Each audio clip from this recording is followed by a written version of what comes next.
Hi guys, the second episode of Secret Invasion is finally out and there is a lot to break down about it. And if you haven't watched my breakdown of the first episode, there is a link in the description below.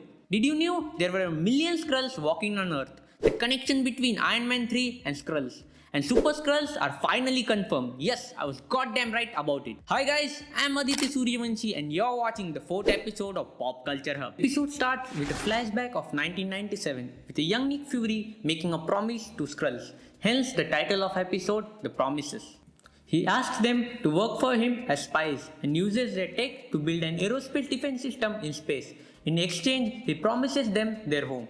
The Skrulls keep their part of promise, but Nick Fury fails to do so, which then became the main foundation of the series. We also get Gravik's backstory. We are told that he fled from war as a child and landed on Earth, all by himself. And that tells us why do Skrulls look up to him as a leader. He is brave and knows how to survive. Then we see cops arrest a guy who keeps shouting, "I'm an American." Gravik will use him as a proof that America was behind the blast. After that scene, the infamous intro rolls. And in the next scene, we see Nick Fury talk about his childhood train journeys while they are traveling on a train and tricks Talos into telling the truth that there are million Skrulls living among us. This is a famous technique used by many spies. It is called guilt before information. He used it on Captain America when he told him about his grandfather who was an elevator operator while they were in the elevator in Captain America the Winter Soldier.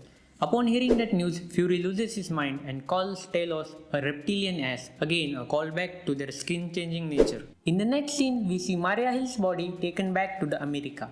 We also see Maria Hill's mother, Elizabeth, for the first time in the history of MCU. See, director of the series told us we'll learn a lot about Maria Hill's life in this series, and she's dead in the very first episode. Isn't that suspicious? Well, it's questionable, and I personally think Maria Hill may come back as an AI, because in the non-canon MCU show, Agents of the Shield, the same thing happens with Agent Coulson after he dies in the Avengers movie. Nick Fury transfers his consciousness into an android body, but I personally think they shouldn't do it as it will lower the stakes of the show. But anyway, it is just a theory. We'll see what happens in the future episode.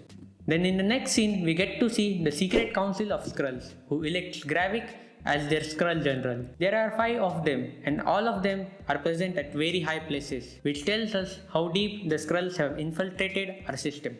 One of them is UK Prime Minister, another one is the Secretary General at NATO, and 2 of them are media personalities, and the 5th one is an unknown woman named Shirley who disagrees with Gravik. She also points out how Skrulls were too willing to wage war, which was the reason they ended up as refugees and homeless in the first place. It's true, in comics Skrulls are warlords, but Captain Marvel changed the tide, which made them look more sympathetic. After saying that, Gravik dismisses her. She then calls Talos, who asks her to arrange a meeting with Gravik in public, which would be this scene from trailer. See, you can understand the conflict between Talos and Gravik more deeply with this example. See, when a generation of people take refuge in some other country, they are called as immigrants. So they remain submissive.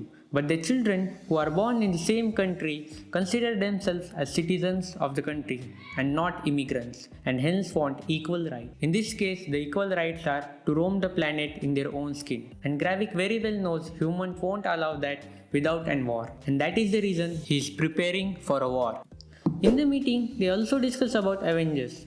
And Gravik tells them he has a contingency plan for them, which we'll discuss further into this video. In the next scene, we see Gia spying on Dr. Rosa Dalton. She is working on a genetic experiment. And when Gia goes through the computer, we see the most important scene of the entire episode, which confirms Super Skrulls in MCU. On the computer screen, there are 4 different DNA samples. The first one is of Groot. They must have collected it from the battlefield of Wakanda. The next one is a DNA sample of a frost giant who was left on Earth after the battle of Thor the Dark World. The third DNA sample was of Cloak, which they have got from the arm which Wong cut off in the Infinity War movie. Fourth and the last sample was of an extremist virus, which we have earlier seen in the Iron Man 3 movie. Don't forget, Tony perfected it to save Pepper, and now it is in the hands of Skrulls. If you notice clearly, all the 4 DNA samples resemble the powers of Fantastic Four members, just like we have discussed in our previous video. See, Groot can stretch his arm just like Reed Richards. Cloak is tough like the Thing. An extremist virus has the same power as a human torch, but there is no one who can become invisible or create force field. But we do hear Dr. Dalton say keep scavenging in the search of a new DNA sample. So, they may be searching a DNA sample which has power related to force field or invisibility. So just look out for the heroes with those powers. My guess is Cloak and Dagger. Comment below what is your guess. If you don't know much about both of them, comment below. I'll make a separate video on that. Or there is a link in the description for a Disney+ series focusing on just both of them. With all this technology and DNA samples, Gravik can create an army of Super Skrulls, and that is the contingency plan Gravik was talking about for Avengers. Don't forget, we have already seen Gravik use brute powers in the trailer. And the next scene is one of the best written scenes in the history of MCU. The conversation between Nick Fury and Rhodey is worth watching, where Rhodey didn't quite felt like he was on our side. In fact, the only reason he joined the Avengers was Tony Stark. And now that he's gone, there is no reason for him to stick with the superheroes, and his loyalty completely belongs to the government. Or maybe he's a Skrull. I did notice that he calls Fury Nick. And we are told in Captain Marvel, nobody calls Nick Fury Nick.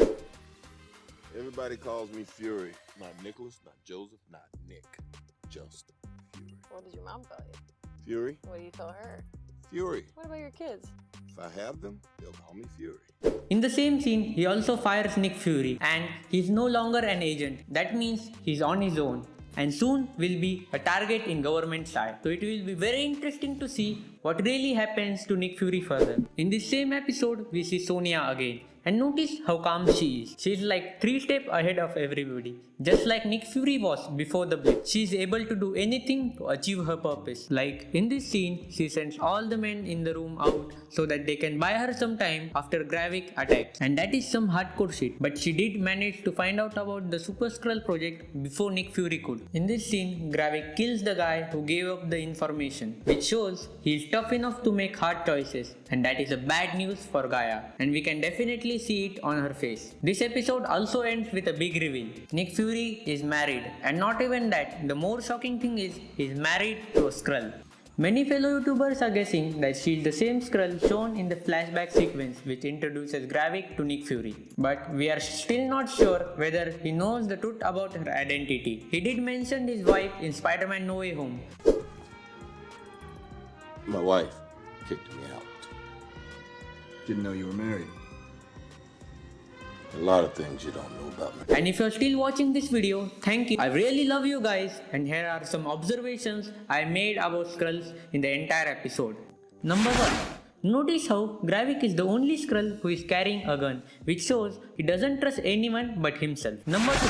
Notice how all the Skrulls wear green or similar theme colored clothing, signifying their true color. The third and last observation is what we saw Nick Fury and Talos doing in the first episode is a way to greet for Skrulls. We also see that in multiple scenes in episodes 1 and 2 and also in Captain Marvel movie. And that was a video, guys. Like if it added value, share it with your friends if you have them, and subscribe if you are entertained. It's totally free. See you into the 5th episode of Pop Culture Hub. Till then, keep doing what you love doing.